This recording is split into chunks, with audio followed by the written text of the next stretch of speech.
What is going on, everybody? Today we're checking out the home Maxicharger from Autel. You can see I have it up on the wall there. I've installed it. Full disclaimer, they did send this out to me, but this is my charger now. You can see it's installed. I've had it a few weeks now. So I'm going to share my experience with it, tell you what I think of this charger.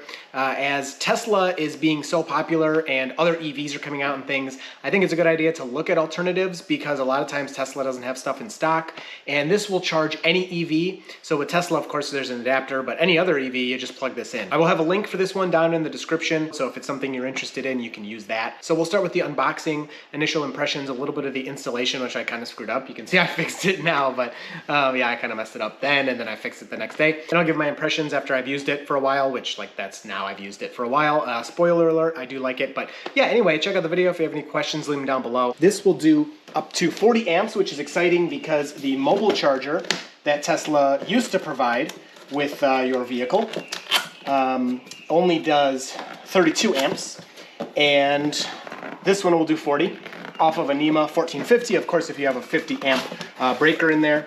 This is currently about $550 on Amazon versus, that looks pretty nice, versus $200 for the wall connector, for the mobile connector with the Tesla, and I think it's $500 or $550 for the wall connector from Tesla as well. I'll fix that on the screen if I'm not right, because they've been changing the price lately. So this is a comparable option. Now the one I got hooks up into NEMA 1450, which is the outlet I have, and my NEMA 1450 is 50 amps, so this will do up to 40.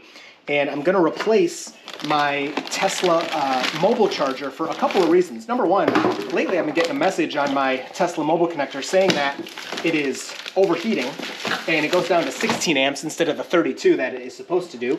And number two, again, this goes up to 40 amps, so I'm going to charge the Model X with it versus the 32 amps I've been doing, so it will charge a bit faster, a little bit faster than what I'm charging with now. So that'll be really nice, and all I got to do is pretty much hook it to the wall and plug it in. So you got the tools and screws you need here to mount it to the wall.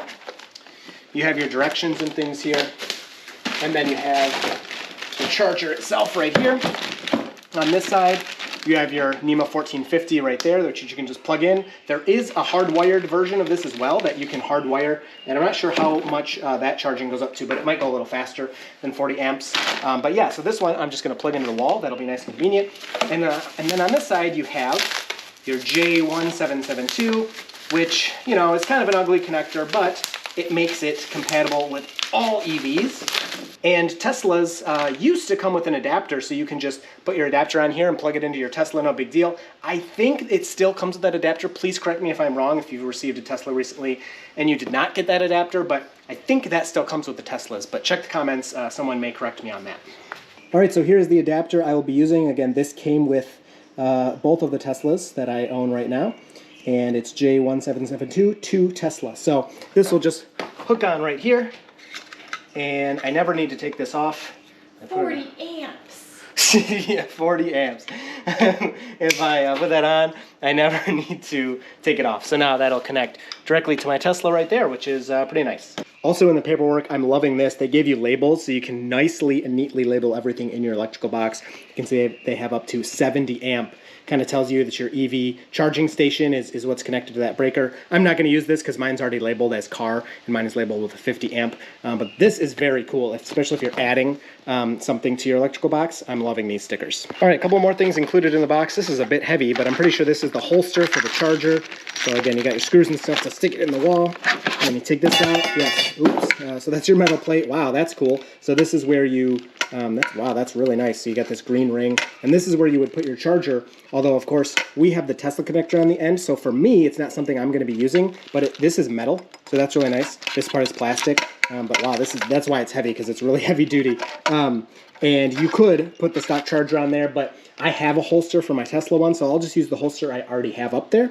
But this is really nice that this is included. And then, of course, the hardware for that. And then this part that fell out is just the bracket. You put this on the wall, and then you can just attach this right to that once this is on the wall. And then the final box in the box just contains this bracket. Again, this is for the full charger. You put this on the wall, and then boop, you can just put your charger right on here, and it's ready to go. Very easy installation. And I gotta say, I love the box. I love the packaging, because it's just plain to nothing. I hate when I order this stuff. I don't hate, but I order this stuff, and it's got this fancy, bright packaging, and I'm like, I already ordered it. I don't need all that. I always wonder how much they spend on that. I like that they just gave the normal brown box. That's really nice. So here is my current setup. I'm using the Tesla mobile connector. This used to come with the cars. You can still include it for $200 at time of order, but most of the time these are out of stock.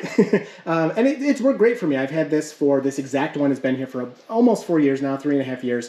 And it's been working fine, except like I said, the past few weeks, randomly, it's not even on super hot days or every day, but it'll go down to 16 amps and say that the charger itself is too hot. So I checked all the connections. I made sure everything was good here, but I was still getting that error. So I'm not exactly sure. It just makes the charging slower. But you can see you have the normal, little Tesla handle here, goes in and out. So I'm going to be unplugging this, and I'm going to plug in the new unit here. All right, so I tried to be lazy and use the holes I had from my plug holder, but you don't have much flexibility in exactly where you're going to put this, just because this is short and the cable, it's such a thick gauge, which is awesome. It's not that flexible. So I do this stuff kind of jingly, but I put it up against the wall and just kind of rubbed it a little bit, and then you can see these little things here made a mark on my wall. So then I know that this bracket needs to be approximately right there. Looks good. And then of course I'll line it up on the stud, and then that'll be good. Damn. Okay, so now that that's all drilled in, that's it. So plug that in. I lifted it a little bit there with that. Yeah, I could have been a tiny bit higher. Yeah, I may adjust it later because it's still a little too low.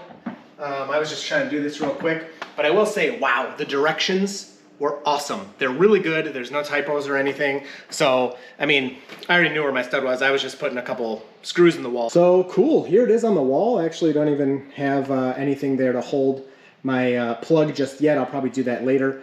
But yeah, it looks really good. I do need to put it a little bit taller, a little bit higher up, but that's all right. So yeah, you can see you're gonna be a little limited in exactly where you can put this because it has to comply with that cable. That cable's really thick. So let's try charging with it. All right, so I just unhooked just a little bit because I don't need to go very far. The cable is 25 feet, which is awesome. We'll check that out in a second. I just want to plug this in and see. Now, the one thing you're going to lose here over a Tesla charger is you won't have a button on here to open the charge port door. But a lot of times on my Model, the X works fine, but my Model Y, for whatever reason, the button doesn't work that well. So I always just do that and poke it, and then it opens anyway. You can plug it in, and boom, we got green here.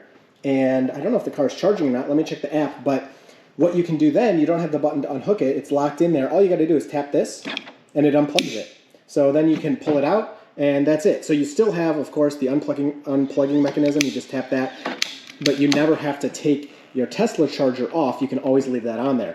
So again, you touch there, open up, boom, we're plugged in, we're green. So let's check out the app.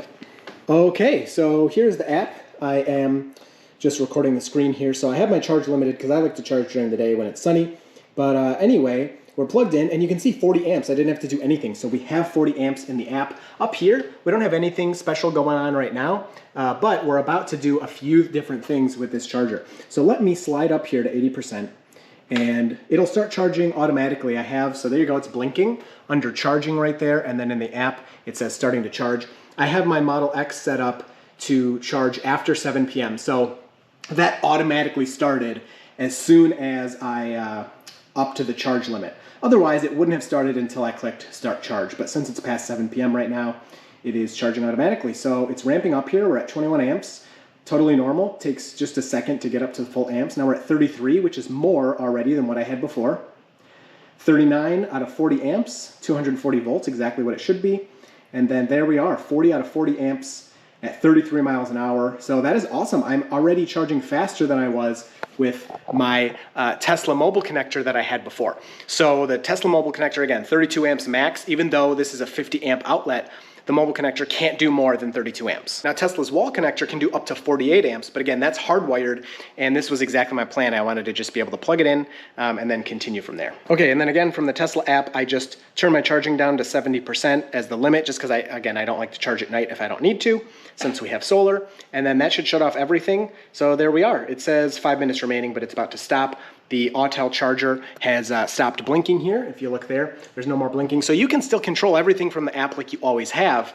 but you have this charger instead of your Tesla mobile charger. All right, so Autel also has its own app you can use to control this charger, which is really nice if your car's charger, if you're not using a Tesla, isn't that great. So we're gonna add the charger right here. We're gonna just click plus. All right, my bad. The pin that you need to do, that's the serial number on the side there. I actually probably cut most of that because I don't wanna put that stuff in the video. But the serial number is on the side of the charger. You can scan that. And then the pin was in the manual, so I scanned that. And now we're connected here. So after connecting the charger via Bluetooth, you can configure Wi-Fi for charger and configure charge settings. So you should be able to get updates and everything for this. So we're gonna connect via Bluetooth. We'll click pair. All right, so I skipped, my Wi-Fi and the settings and stuff like that. So we're on the charger settings, max charge current, nope.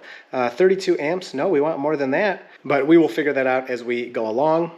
So auto start is enabled. Enable charging to begin automatically after charger is plugged in. That's fine. It's the car. It should be that way, the way I have it set up. My car will control that if I don't want it to. I always want this charger with my setup to be kind of ready to go. And then set price, set the household energy price for cost calculation. So this is difficult for me because like I said, I have solar. So when it's charging during the day, it's actually free. It's completely free. So for now, I'm just going to leave that blank personally. So the app gives you some other options. You can set the max charge current as we saw. You can set up a schedule for charging if you'd like. This charger will also get firmware updates. So now that it's connected to the internet, we can update it through the app or it will automatically update. What I'm going to do is I want to actually use this charger for a while before I post this video.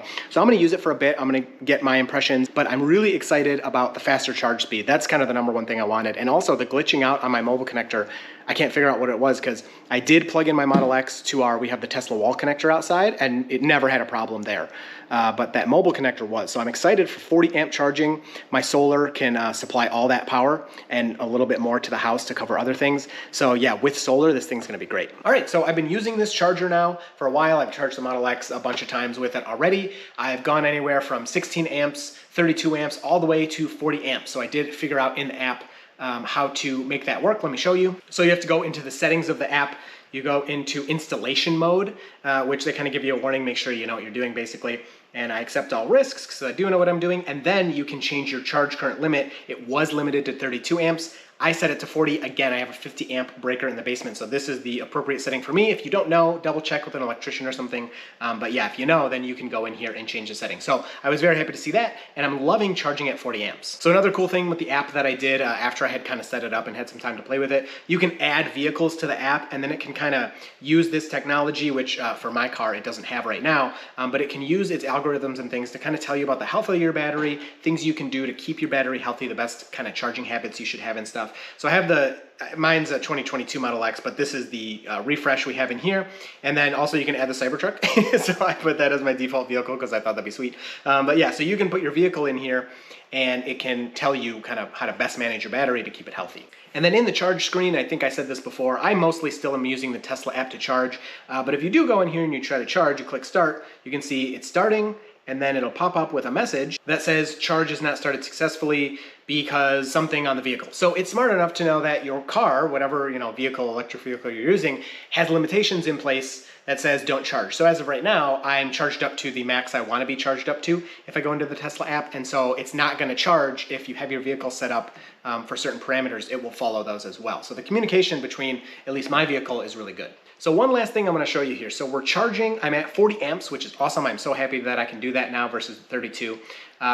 And you can see the estimated time to completion here. It said just at 55 minutes. Now it says 1 hour for me to gain about 9%, which makes sense for the speed and everything. It's currently ramping up, which is totally normal. That's what chargers do. But I did want to show you what you can get if you go down. So 40 amps, it says will take about an hour. If I go down to 32 amps, which again was my max before, now it's going to take, it says an hour and 15 minutes. So basically every 10% of charge with this versus the mobile connector I was using at 32 amps, you're saving about 15 to 20 minutes worth of charging. And this also is technically more efficient. I'm not sure I would really reflect in your electric bill, but this will be slightly more efficient than a 32 amp charge or a 32 amp max charger. So you do save a little bit of time. I mean, if you're going to charge, 50% of this big battery, that's a lot of time you're saving there over an hour. and you can do that. But of course you can reduce it if you want to. Like I said, sometimes I'll reduce it to match my solar. One more thing I did check some temperatures while this was charging. These pictures, the car was charging at this point at 40 amps for, I think it was around 3 hours or so at this point. So definitely all warmed up. We're in the garage. It was a warm day, but we're in the garage. We're not in the direct sunlight. And the temperatures were really good on everything I checked. I did also at the same time check my 48 amp Tesla wall connector plug that was charging my Model Y at 48 amps, but it was in the sun, and so the temperatures on some portions were a lot higher, but I don't think it's a really fair comparison because the charger was in the sun at the time. But I have those measurements that for comparison. Anyway, really happy with the temperatures on this one. Great charger. This has replaced my Tesla mobile connector, and I will be using this to charge the Model X from now on. My mobile connector I'm going to clean. It's pretty dirty. I'm going to clean it up, and then I'm going to keep it in the car, because now I don't have to keep it plugged into the wall. This is an awesome solution for home charging. This is my in-garage charger now. If you have any questions about this, leave them down below. I'd be happy to answer those. Hope you enjoyed this one, and you will see me in the next video.